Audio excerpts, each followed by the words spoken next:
છો? મજામાં? આજે આપણે ધોરણ 10મા ની અંદર તો કે ચેપ્ટર નંબર 11 રચના, તમને બધાને મજા આવે એવા ચેપ્ટર વિશે તો કે આજે આપણે અભ્યાસ કરવાના છીએ.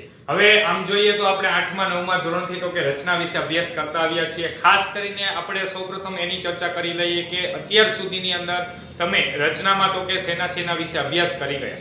તો સૌપ્રથમ આપણે જોઈએ તો પ્રાઇમરી લેવલે તો કે તમે જે છે ખૂણાની રચના કઈ રીતે કરવી એના માટે તો કે શીખી ગયા. એટલે કે આપણે ધારો કે 9મા ધોરણની વાત કરીએ તો એની અંદર બધા તો કે તમારે 15 અંશના એટલે કે 15 ના ગુણિતના તમામ ખૂણા કેવી રીતે દોરી શકાય એના માટેની ચર્ચા કરી હતી. યાદ છે બધાને? સૌપ્રથમ તો કે 60, પછી તો કે 90, 120, 150, 180 એવી જ રીતે ટૂંકમાં આ બાજુ તો કે 15, 30, 45 ટૂંકમાં કહેવાનું એની 15 ના ગુણિત તમામ 180 સુધીના તો કે આપણે તો કે ખૂણાની રચના કરી ગયા. ત્યારબાદ તો કે ખૂણાનો દ્વિભાજક કેવી રીતે દોરી શકાય એના માટેની પણ ચર્ચા કરી ગયા. ત્યારબાદ તો કે આપણે ત્રિકોણ હોય તો ત્રિકોણની અલગ કઈ રીતે રચના દોરી શકાય એના માટેની પણ ચર્ચા કરી ગયા. હવે આપણે 10મા ધોરણની અંદર તો કે અલગ 3 પ્રકારની રચના આવે છે. એ 3 પૈકી કોઈ પણ એક રચના એક્ઝામની અંદર પૂછાઈ શકે છે. બરાબર, સૌપ્રથમ તો કે પહેલી જે રચના છે તો કે તે રેખાખંડનું વિભાજન. હવે આમ જોઈએ તો આપણે અહીંયા ભૂમિતિ ચેપ્ટરની અંદર ચર્ચા કરી ગયા કે કોઈ પણ આપણી પાસે બે બિંદુને જોડતો એક રેખાખંડ હોય, બરાબર, તો બે બિંદુને જોડતા રેખાખંડનું કોઈ પણ એક બિંદુ વિભાજન કરતું હોય તો એ બિંદુના યામ મેળવતા એવું આપણે 7મા ચેપ્ટરમાં તો કે શીખી ગયા. બરાબર, ઈ યામ કેવી રીતે મેળવવા એના માટેની તો કે ચર્ચા કરી ગયા. અત્યારે આપણી પાસે શું હશે તો કે અમુક લંબાઈનો એક રેખાખંડ હશે. ઈ લંબાઈનો આપણે તો કે અમુક જેમ પ્રમાણની અંદર તો કે વિભાજન કરવાનું હોય. ધારો કે એમ કહો કે 2:3 માં, 4:5 માં, આવી રીતે તો કે અલગ પ્રમાણની અંદર તો કે આપણે એનું શું કરવાનું, વિભાજન કરવાનું હોય. ધારો કે તમને હું એવું કહું કે આપણી પાસે એક રેખાખંડ છે, એના બે સમાન ભાગ કરો તો તમે ઈઝીલી કરી શકશો. પરંતુ એમ કહું કે આપણી પાસે એક 10 સેન્ટીમીટર લંબાઈનો એક રેખાખંડ છે, હવે હું એમ કહું કે આના 3:4 ના ભાગમાં વિભાજન કરો તો એ થોડુંક તો કે ભાગ કરવા થોડાક મુશ્કેલ બની જાય. પરંતુ એટલા માટે એવી રીતે કોઈ ગમે એટલી લંબાઈનો રેખાખંડ હોય એનું વિભાજન કઈ રીતે કરવું તો કે ઈ રચના વિશે અભ્યાસ કરીશું. ત્યારબાદ તો કે અલગ પ્રકારના તો કે ત્રિકોણની રચના કરવાના છીએ, જેની અંદર તો કે ખાસ કરીને આપણે સમરૂપ ત્રિકોણ પર આધારિત તો કે ત્રિકોણની રચના કરવાની છે. બરાબર, એટલે કે કોઈ પણ એક ત્રિકોણ આપેલો હોય તો ઈ ત્રિકોણ કરતા મોટો ત્રિકોણ એના જેવો જ એટલે કે સમરૂપ ત્રિકોણ કઈ રીતે દોરી શકાય, અથવા આપેલ ત્રિકોણની કરતા તો કે નાનો ત્રિકોણ દોરવો હોય તો એની રચના શકાય. એના માટેની તો કે ખાસ કરીને આપણે ચર્ચા કરવાના છીએ. ત્યારબાદ તો કે ત્રીજી જે રચના છે તો કે તે વર્તુળ આધારિત રચના છે. વર્તુળની અલગ પ્રકારની તો કે રચના વિશે ભણવાનું આવશે. તો ફરી એકવાર 10મા ધોરણની અંદર તો કે તમારે 3 પ્રકારની રચના પૂછાઈ શકે છે. પહેલું રેખાખંડનું વિભાજન, બીજું સમરૂપ ત્રિકોણની રચના કરવી, અને ત્રીજું તો કે વર્તુળની રચના કરવી. બરાબર, એમાં માત્ર વર્તુળ દોરતા આપણે શીખવાનું નથી, એવું તો આપણે પ્રાઇમરી ધોરણની અંદર શીખી ગયા. પરંતુ અહીંયા 10મા ધોરણની અંદર ખાસ કરીને આપણે વર્તુળના સ્પર્શકની રચના દોરવાની આવશે. બરાબર, તો આપણે આ ખાસ તો કે આ 3 પ્રકારની રચનાઓ વિશે અભ્યાસ કરવાનો છે. હવે બીજું એ કે 10મા ધોરણની અંદર આપણે તો કે 4 માર્કની કોઈ પણ એક રચના પૂછાય છે. ઘણીવાર તો કે આપણી પાસે જે છેલ્લો સેક્શન હોય એની અંદર પ્રમેયના અથવામાં પ્રમેય હોય છે, અને અથવા તો રચનાના અથવામાં રચના હોય. એટલે કે આ બે પૈકી કોઈ પણ એકમાં આંતરિક વિકલ્પ આપેલો હોય છે. બરાબર, તો ઘણી વખત તો કે ધારો કે રચના ફરજિયાત પણ હોઈ શકે છે. એટલે બધાને ખાસ તો કે બધી રચના આવડવી જોઈએ. રચના તો કે સાવ એટલે સાવ ઈઝી છે. ચાલો હવે આપણે જોઈએ તો કે રચના તો કે એક એટલે કે એની અંદર તમને અહીં આપેલ છે તો કે સ્વાધ્યાય 11.1 ની અંદર પહેલો ક્વેશ્ચન 7.6 સેમી લંબાઈનો એક રેખાખંડ દોરી તેનું 5:8 ના ગુણોત્તરમાં વિભાજન કરો અને બંને ભાગની લંબાઈ માપો. તો અહીં તમને આપેલ છે તો કે સૌપ્રથમ આપણે શું કરવાનું છે, અહીંયા તો કે 7.6 સેન્ટીમીટર લંબાઈનો એક તો કે રેખાખંડ દોરવાનો છે. ઈ આપણી પાસે જે લંબાઈનો રેખાખંડ છે એનું 5:8 ના ગુણોત્તરમાં આપણે શું કરવાનું છે, વિભાજન કરવાનું છે. હવે સિમ્પલ આપણે જો સમજવું હોય આ રચના તો આપણે 8 ને 5 જો 13 સેન્ટીમીટર લંબાઈનો એક રેખાખંડ દોરીએ, 13 સેન્ટીમીટરનો એક લંબાઈનો રેખાખંડ દોરીએ અને એનું જો 5:8 ના ગુણોત્તરમાં વિભાજન કરીએ તો એક ભાગ પહેલો જે ભાગ છે 5 નો મળે અને બીજો ભાગ છે કેટલા સેન્ટીમીટર નો મળે તો કે 8 સેન્ટીમીટર નો મળે. અને કુલ તો કે લંબાઈ માપો તો કેટલા સેન્ટીમીટર થાય, 13 સેન્ટીમીટર.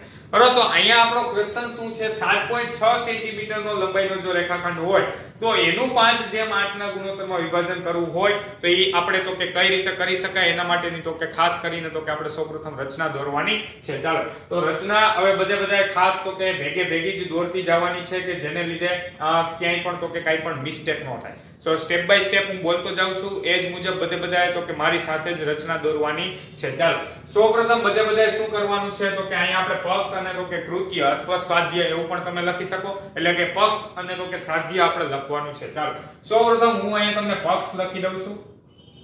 પક્ષ આપણી પાસે અહીંયા શું છે, પક્ષ મીન્સ શું આપ્યું છે, શું આપણને તો કે આપણને એવું કીધું છે 7.6 સેન્ટીમીટર લંબાઈનો એક રેખાખંડ. ચાલો તો આપણે લખીએ કે 7.6 સેમી લંબાઈનો રેખાખંડ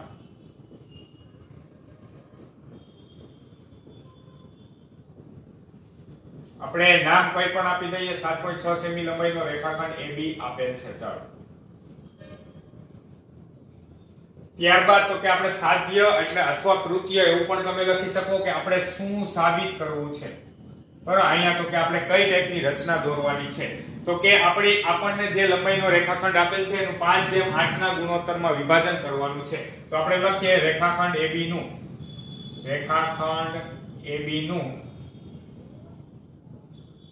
5:8 ના ગુણોત્તરમાં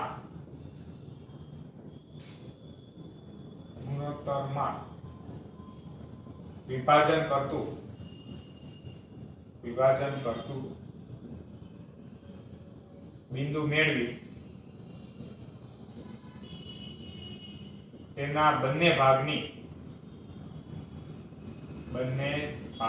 લંબાઈ માપવી.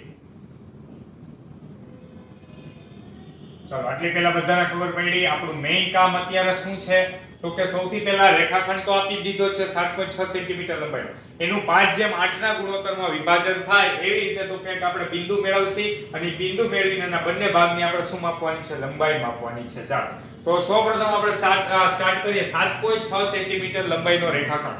તો બધા તો કે સૌથી પહેલા એક 7.6 સેન્ટીમીટર લંબાઈનો એક રેખાખંડ દોરો, જેને નામ આપી દો તો કે A તથા B. ચાલો બધા મેં સૌપ્રથમ આટલું વર્ક કરો.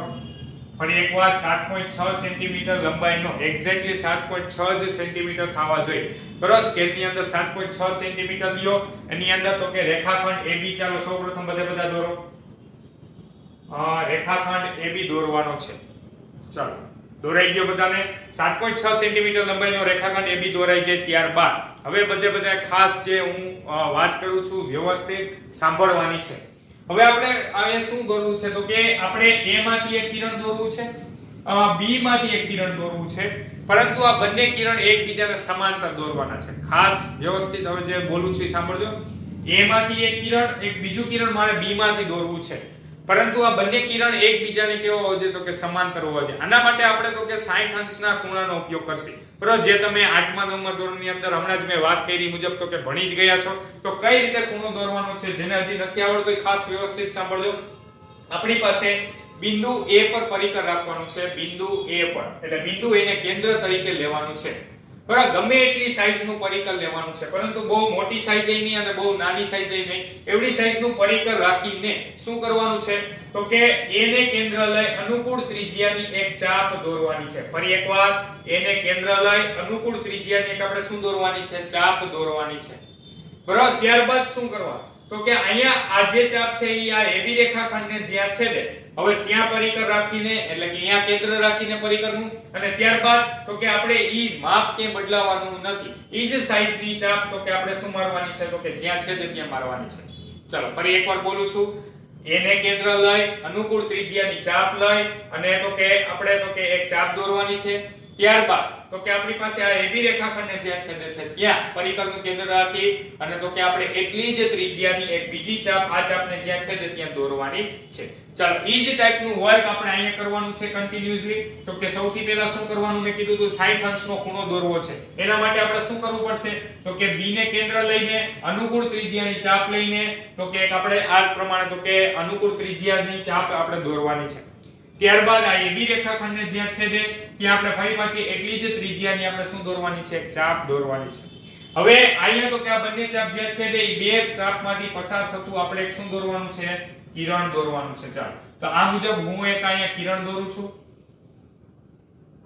ચલો આટલી પહેલા બધાને ખબર પડી. તો આ મુજબ બધા ખાસ તો કે કિરણ દોરવાના છે. અહીંયા તો કે થોડી કદાચ પ્રોપર ટૂંકમાં સમાંતર નહીં દેખાય, તમને એક્ઝેક્ટલી તમે માપ લઈને દોરશો એટલે તમને પરફેક્ટલી તો કે 60 અંશનો ખૂણો જ મળશે. બીજું કે આ બંને કિરણ એકબીજાને કેવા હશે, સમાંતર જ હશે. ચાલો તો સૌથી પહેલા બધા આટલું વર્ક કમ્પ્લીટ કરો. ફરી એકવાર રિવાઇઝ કરાવી દો શું વર્ક કરવાનું છે.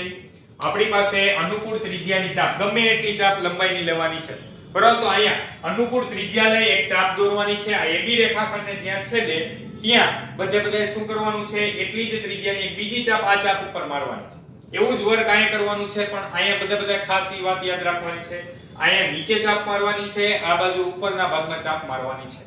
ચાલો સૌપ્રથમ બધા આટલું વર્ક કમ્પ્લીટ કરો. આ જે બંને કિરણ દોર્યા છે, અહીંયા તમે ખૂણા માપશો તો આ કેટલા અંશના ખૂણા થશે, 60 અંશનો ખૂણો થશે.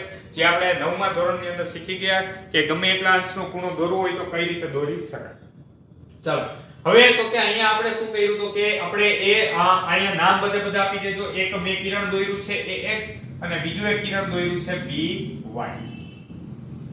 ચાલો આટલું પહેલા બધાને ખબર પડી. હવે આપણે શું કરવું છે તો કે હવે અનુકૂળ ત્રિજ્યા લઈને આપણે તો કે અહીં આપણે કેટલા જેમ કેટલામાં વિભાજન કરવું છે તો કે 5/8માં. હવે જે બોલું છું વ્યવસ્થિત સાંભળજો, બરાબર? કેમ કે આના જેવી બીજી કોઈ પણ રેખાખંડની રચના હોય તો આટલું વર્ક તો ગમે તે રચનામાં કરવાનું છે.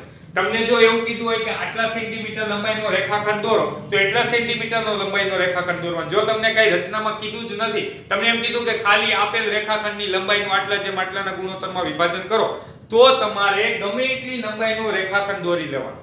બરાબર? ત્યારબાદ હવે નેક્સ્ટ સ્ટેપ બીજું શું આવે તો કે આપણે કિરણ AX અને કિરણ BY દોરવાના છે. કઈ રીતે તો કે 60 અંશનો ખૂણો બને A.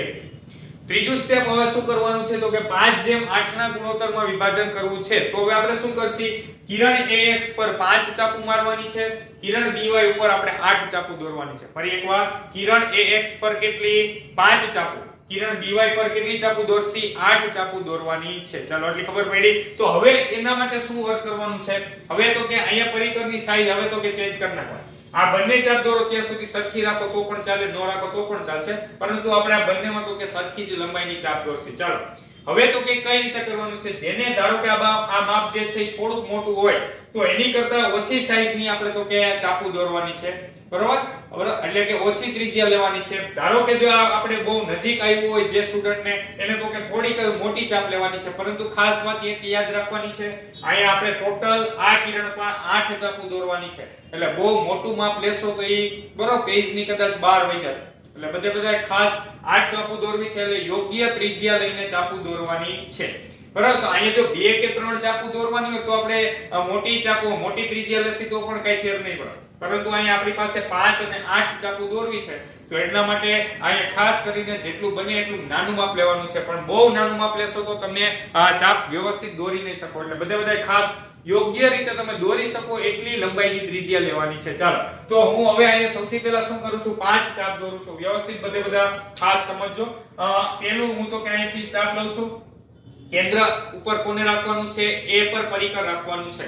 ફરી એકવાર બોલું છું, એને કેન્દ્ર લઈને ચાપ દોરવાની સ્ટાર્ટ કરું છું. એટલે તમારે પરિકરનું કેન્દ્ર A પર રાખવાનું છે.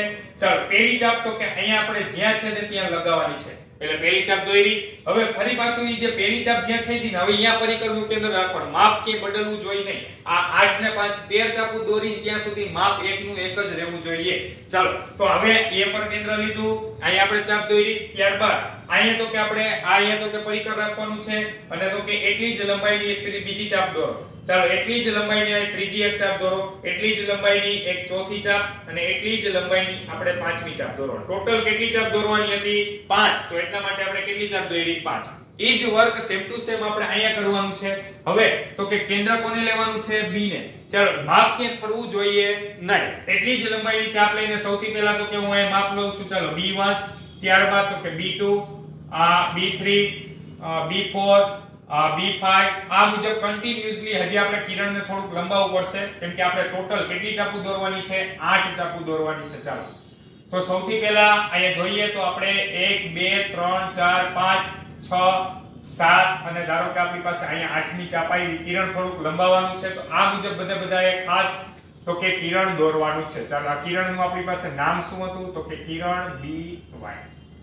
એટલી બધાને ખબર પડી. હવે આ બધી ચાપોને આપણે નામ આપી દઈએ. આ A1 ચાપ, A2, A3, A4, A5. ચાલો આ બાજુ જોઈએ તો આપણે B1, B2, B3, B4, B5, B6, B7 and B8. ચાલો આપણે કેટલા જેમ કેટલા વિભાજન કરવું હતું તો કે 5:8 માં. એટલે અંશમાં જે હોય એટલી ચાપ અહીંયા લગાવવાની છે, છેદમાં જે હોય એટલી ચાપ આપણે અહીંયા દોરવાની છે. ચાલો અહીં સુધીનું વર્ક બધાને કમ્પ્લીટ. હવે ધારો કે તમને મેં એવું કીધું હોય કે 4:5 ના ગુણોત્તરમાં વિભાજન કરો તો તમારે શું કરવાનું? અહીંયા તો કે 4 ચાપુ દોરવાની, અહીંયા તો કે 5 ચાપ દોરવાની. ચાલો આટલું પેલા બધાને સમજાણું. હવેનું વર્ક શું છે તો કે આપણે 5:8 ના ગુણોત્તરમાં વિભાજન કરવું છે. તો ઉપર જે 8મી ચાપ છે તે અહીંયા જે 5મી ચાપ છે એ બંનેને તો કે આપણે સ્કેલની મદદથી જોડવાની છે. બરાબર, તો આ બંને જે છે આપણી પાસે B8 અને તો કે A5 એ બંનેને આપણે તો કે શું કરવાનું છે તો કે સ્કેલની મદદથી જોડવાનું છે. તો યોગ્ય તો કે સ્કેલની મદદથી તો કે તમારે B8 અને A5 ને તો કે જોડી દેશો. બરોબર, એટલે તો કે તમને અહીંયા જે બિંદુ મળે છે એ બિંદુને આપણે ધારો કે નામ આપી દઈએ C બિંદુ. બરાબર, તો કે C બિંદુ નામ આપી દેસી. એનો મતલબ એવો થયો હવે તમે આ AC અને CB જે છે ઈ 5:8 ના ગુણોત્તરમાં વિભાજન કરશે. એટલે કે જો તમે AC ની લંબાઈ માપો, BC ની લંબાઈ માપો, ઈ બંનેનો ભાગાકાર કરો અને અહીંયા 5/8 કરો તો ઈ બંનેનો ભાગાકાર કેવો થાય? સમાન જ મળે. બરાબર, ફરી એકવાર બોલું છું, શું વર્ક કર્યું? AC ની લંબાઈ અને BC ની લંબાઈ માપવાની છે, એ આપણે છેલ્લે માપસી. બરાબર, પરંતુ અહીંયા AC અને BC ની લંબાઈ માપી લઈ ત્યારબાદ AC અને BC નો બંનેનો તમે ભાગાકાર કરો અને 5/8 નો ભાગાકાર કરો. બરાબર, તો એ બંનેનો આન્સર કેવો મળે? સમાન મળે. ચાલો ફરી એકવાર આખી રચનામાં આપણે શું વર્ક કર્યું હું અહીં રફલી તમને બતાવી દઉં. સૌપ્રથમ આપણે શું કર્યું તો કે એક રેખાખંડ દોર્યો. રેખાખંડ પર આપણે બિંદુ A અને B નામ આપ્યા. ત્યારબાદ એક કિરણ AX દોર્યું અને એક કિરણ આપણે કયું દોર્યું? BY દોર્યું. આટલી પેલા બધાને ખબર પડી. અહીંયા હવે 5:8 ના ગુણોત્તરમાં વિભાજન કરવું હતું તો અહીં નીચે આપણે 5 ચાપુ દોરી, અહીંયા આપણે ઉપર તો કે 8 ચાપુ દોરી. આ મુજબ બરાબર કન્ટીન્યુઅસ 8 ચાપુ દોરી, અહીંયા 8મી અને 5મી ચાપને જોડી દીધી. એટલે આપણે ફાઇનલી જે રેખાખંડનું વિભાજન કરવું હતું તો તમે જોઈ શકો છો એક આટલી લંબાઈનો રેખાખંડ બન્યો અને બીજી આટલી લંબાઈ. હવે 5:8 એટલે ઉપરનો ભાગ તમે જોઈ શકો છો આ નાનો છે અને આ એની સાપેક્ષમાં મોટો ભાગ છે. તમે એક્ઝેક્ટલી જો આ 13 સેન્ટીમીટર લંબાઈનો રેખાખંડ દોરો પછી પાછી આની આ જ રચના દોરો તો પહેલો ભાગ એક્ઝેક્ટલી 5 નો જ થાય, બીજો ભાગ તમારે એક્ઝેક્ટલી 8 નો જ થાય.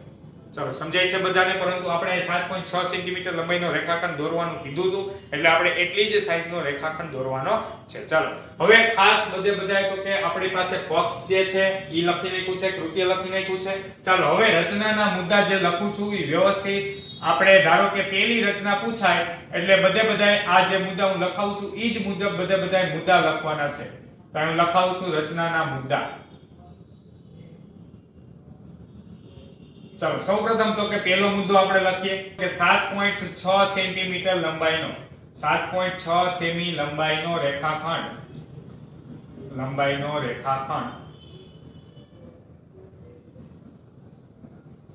AB દોરો. ચાલો સૌપ્રથમ તો કે આપણે શું લખ્યું છે 7.6 સેમી લંબાઈનો રેખાખંડ AB દોરો. ત્યારબાદ આપણે જોઈએ બીજો પોઈન્ટ તો કે આપણે 7.6 સેન્ટીમીટર લંબાઈનો સૌપ્રથમ આપણે રેખાખંડ દોર્યો. ત્યારબાદ શું કર્યું તો કે કિરણ AX દોર્યું હતું. બરોબર, તો આપણે કઈ રીતે લખીએ અહીંયા તો કે રેખાખંડ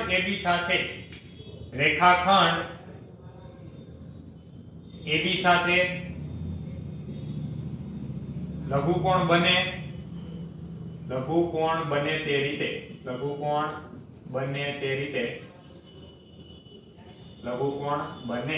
બરોબર તે રીતે કિરણ AX દોર્યું અથવા દોરો. ચાલો હવે ત્યારબાદ આપણે શું વર્ક કર્યું હતું તો કે આપણે ખૂણો રેખાખંડ AB સાથે લઘુકોણ બને તે રીતે તો કે કિરણ AX દોર્યું.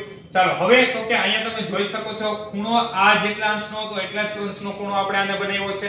તો હવે આપણે આને કઈ રીતે લખીએ તો કે ખૂણા BAX ને સમાન ખૂણો કયો ખૂણો બનાવશી તો કે ખૂણો ABY, સમાન ખૂણો ABY બને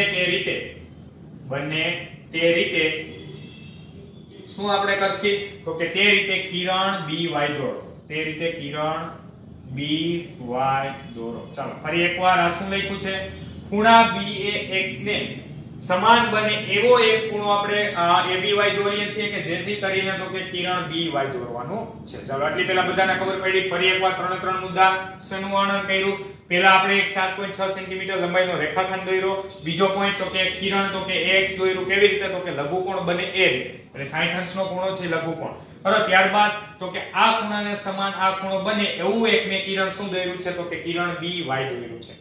ચાલો હવે તો કે આપણે શું દોરવાનું છે? તો કે આ ચાપુ જે દોરી હવે એના માટેનું વર્ણન લખશી. તો ત્યારબાદ તો કે હવે આપણે શું લખશી? તો કે A1. હવે બધા ખાસ ધ્યાન આપજો. આ બધી ચાપની લંબાઈ કેવી છે? સમાન. તમે A થી A1 માપો, A1 થી A2 માપો, A2 થી A3 તો આ બધાના અંતર કેવા થાય? સમાન. ચાલો તો હવે આપણે લખીએ. હવે AA1 બરાબર A2 A1 A2 બરાબર A2 A3 બરાબર A3 A4 એના બરાબર A4 A5. ચાલો વ્યવસ્થિત રીતે બધા ખાસ ધ્યાન આપજો. AA1 થી માંડીને A4 A5 દોર્યું. એવી જ રીતે એના બરાબર BB1 દોર્યું. BB1 બરાબર B1 B2 બરાબર B2 B3 બરાબર. એના બરાબર તો કે B3 B4 એના બરાબર B4 B5 એના બરાબર B5 B6 એના બરાબર તો કે આપણે જોઈએ તો B6 B7 એના બરાબર B7 B8. ચલો ફરી એકવાર આ બધા પોઈન્ટ લખવાની જરૂર નથી. અહીં તમે ડોટ કરી ફરી પાછા બરાબર કરીને આ એક છેલ્લા એક બે લખી નાખો તો પણ ચાલે. શું કર્યું? AA1 બરાબર A1 A2 બરાબર આ કન્ટિન્યુઅસલી અને તો કે BB1 બરાબર B1 B2 આ બધી ચાપો દોરે. બરાબર. થાય તે રીતે બિંદુ A1 A2 A3 A4 A5 એ કિરણ AX પર તથા બિંદુ B1 B2 B3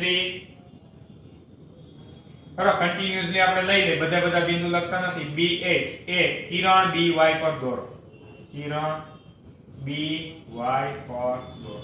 ચાલો ફરી એકવાર આપણે શું અહીં કર્યું છે? જો અહીંયા આપણે AA1 બરાબર A1 A2 A2 A3 આ બધા થાય એના બરાબર તો કે આ બધી વસ્તુ થાય એવા તો કે આપણી પાસે A1 A2 A3 A4 A5 બિંદુ જે છે કિરણ AX પર લીધા અને આ બધા બિંદુ કેની ઉપર લીધા છે? તો કે કિરણ BY પર લીધા. ચાલો બિંદુ લેવાઈ ગયા. પછી આપણે પછીનું વર્ષ શું કર્યું? તો કે આપણે ઉપરની જે ચાપ હતી એ આપણી પાસે B8 હતી. નીચેની જે ચાપ છે તે A5 છે. તો આપણે B8 અને A5 ને જોડો. ચાલો તો હવે આપણે શું લખી? પાંચમો પોઈન્ટ તો કે અહીંયા તો કે B8 A5 ને જોડો. B8 A5 ને જોડો. જે રેખાખંડ AB ને C બિંદુમાં છેદે છે. C બિંદુમાં છેદે છે. જે રેખાખંડ AB ને C બિંદુમાં છેદે છે. આમ માટે તો કે AC જેમ CB બરાબર કેટલા થશે? તો કે 5 જેમ. બરાબર. આમ તો કે આપણી પાસે AC જેમ CB જે છે બરાબર એટલે કે 5 જેમ 8 થશે. એટલે કે આપણી પાસે જે આ C બિંદુ છે એ શું કરે છે? તો કે રેખાખંડ AB નું 5 જેમ 8 ના ગુણોત્તરમાં વિભાજન કરે છે. ફાઇનલી એવી રીતે તારણ લખશો તો પણ ચાલશે. ચલો તો આ પ્રમાણે ટૂંકમાં તમારે રચના આખી દોરવાની છે. સૌથી પહેલા રચના દોરો, પક્ષ કૃત્ય લખો, રચનાના મુદ્દા લખશો એટલે તમને કમ્પ્લીટ કેટલા માર્ક મળશે? 4 માર્ક મળશે. રચના બધા ખાસ વ્યવસ્થિત તો કે સ્વચ્છ દોરવાની છે. પણ આમાં ક્યાંય ચેકચાક ને એવું કાઈ પણ વસ્તુ કરવાની નથી. 1 થી 2 વખત પ્રેક્ટિસ કરશો એટલે આ પહેલી રચના છે એ સાવ એટલે સાવ ઈઝી છે. રેખાખંડની કોઈ પણ રચના હોય તમારે દોરવાની આ જ રીતે, મુદ્દા પણ બધા આ જ રીતે લખવાના છે. ધારો કે તમે નામ અલગ આપો તો એ મુજબ આપણે એ મુજબ ચેન્જ કરવાનું છે. આપણે નામ અલગ લઈને પણ 1-2 રચના આવી પ્રેક્ટિસ કરશી કે જેથી તમારે કરીને પ્રેક્ટિસ થાય. હવે ટેક્સ્ટ બુક ની અંદર માત્ર એક જ રચના છે, એક ઉદાહરણ છે બરાબર, પરંતુ આપણે 1 થી 2 રચના હજી નેક્સ્ટ લેક્ચર ની અંદર દોરશી કે જેથી કરીને તમારે આ ટાઈપની રચનાની પ્રેક્ટિસ થાય. ચલો ફરી એકવાર સાવ એટલે સાવ ઈઝી રચના છે. સ્ટેપ બાય સ્ટેપ બધે આગળ વધવાનું છે. સૌપ્રથમ શું કરવાનું છે? તો કે આપણે એક રેખાખંડ દોરવાનું છે. ત્યારબાદ તો કે આપણે લઘુકોણ બને એ રીતે ખાસ તો કે બધે ઘણાને હજી નથી આવડતું તો કઈ રીતે વર્ક કરવાનું છે આ બિંદુને કેન્દ્ર લઈ અનુકૂળ ત્રિજ્યાની ચાપ દોરવાની ત્યારબાદ બીજી એક ચાપ દોરવાની એટલે કિરણ મળે એવું જ વર્ક અહીંયા કરવાનું આપણે અહીંયા પરિકરનું કેન્દ્ર રાખવાનું છે અનુકૂળ ત્રિજ્યાની એક ચાપ દોરવાની બરાબર પછી તો કે અહીંયા તો કે જે ચાપ અહીંયા જે છે ને અહીંયા પરિકર રાખવાનું છે ઘણા શું કરે જો આ આપણી પાસે અહીંયા આમ સુધી લંબાઈ હોય તો અહીંયા પરિકર રાખે પરિકર અહીંયા નથી રાખવાનું પરિકર અહીંયા તો કે આ બંને ચાપ જે છેદી ત્યાં રાખવાનું અહીંયા પરિકર રાખીને અહીંથી તો કે આ પ્રમાણે દોરવાનું છે આ બંને કિરણ એકબીજાને કેવા મળશે સમાંતર જ મળશે સમાંતર મળે પછી આપણે જેટલામાં વિભાજન કરવાનું કીધું હોય તો ઈ મુજબ આપણે તો કે ચાપુ દોરવાની છે આની તો કે છેલ્લી ચાપ અને આની છેલ્લી ચાપને જોડી દેવાની એટલે ફાઇનલી તો કે આપણે જેટલા રેખાખંડનું જે લંબાઈમાં વિભાજન કરવું તો થઈ જશે ચાલો આવડશે બધાને રચનાના મુદ્દા કઈ રીતે લખવાના છે સૌથી પહેલા જેટલા સેન્ટીમીટર લંબાઈનો રેખાખંડ દોર્યો એ લખવાનું બીજું સ્ટેપ તો કે આપણે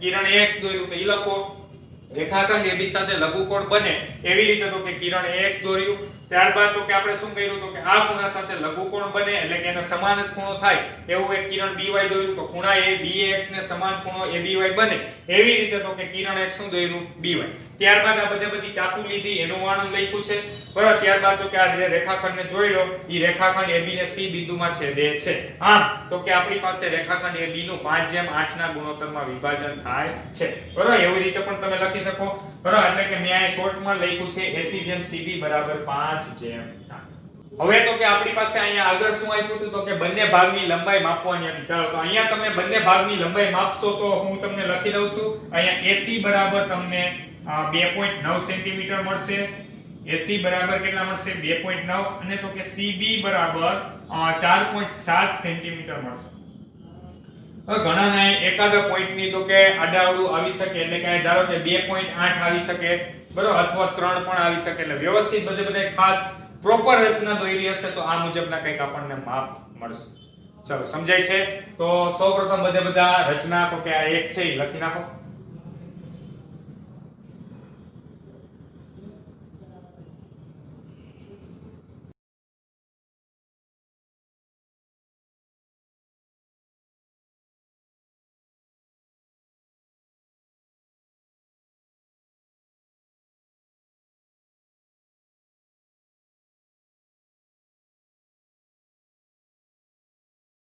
તો આજના લેક્ચરની અંદર કરાવેલ આ જે રચના છે તે વ્યવસ્થિત તો કે યાદ રાખવાની છે કઈ રીતે દોરવી એના રચનાના મુદ્દા છે એ પણ વ્યવસ્થિત રીતે બધાએ આ જ પ્રમાણે તો કે લખવાના છે એટલે કે રેખાખંડની તો કે કોઈ પણ રચના પૂછાય એટલે બધાએ ખાસ મુદ્દા આ પ્રમાણે લખવાના છે બીજું એ કે બધાએ આજના હોમવર્કની અંદર આ 13 સેન્ટીમીટર લંબાઈનો રેખાખંડ દોરી તેનું તો કે 5:8 ના ગુણોત્તરમાં વિભાજન કરવાનું છે અને તો કે એની બંને ભાગની લંબાઈ માપવાની છે રચના આની આજ આખાથી દોરવાની છે આપણે માત્ર શું કરવાનું છે 7.6 ની બદલે એક્ઝેક્ટલી 13 સેન્ટીમીટર લંબાઈનો રેખાખંડ લઈ અને બધા તો કે આ વર્ક કરવાનું છે બરાબર હવે એની અંદર ધારો કે તમારે રચનાના મુદ્દા વ્યવસ્થિત શીખવા હોય તો અહીંયા તમે નામ પણ બદલાઈ શકો પરંતુ આ પહેલી જ રચના છે એટલે મુદ્દા આજ પ્રમાણે બધા લખજો બીજું એ કે આપણે ઘણી બધી ચાપુ દોરતા દર વખતે આટલું બધું લખવાની જરૂર નથી મેં કીધું એ રીતે બરાબર અહીંયા 2-3 માપ લખો પછી ડોટ કરીને છેલ્લા 1-2 લખી નાખો તો પણ ચાલે ચાલો સમજાય છે બધાને તો સૌપ્રથમ બધા આ રચના ખાસ તો કે આજના હોમવર્કની અંદર અને 2 હોમવર્કમાં આપી છે ઈ પણ રચના કરવાની છે નેક્સ્ટ લેક્ચરની અંદર આપણે આ જ ટાઈપની આગળની રચના પ્રેક્ટિસ કરીશું થેન્ક યુ સો મચ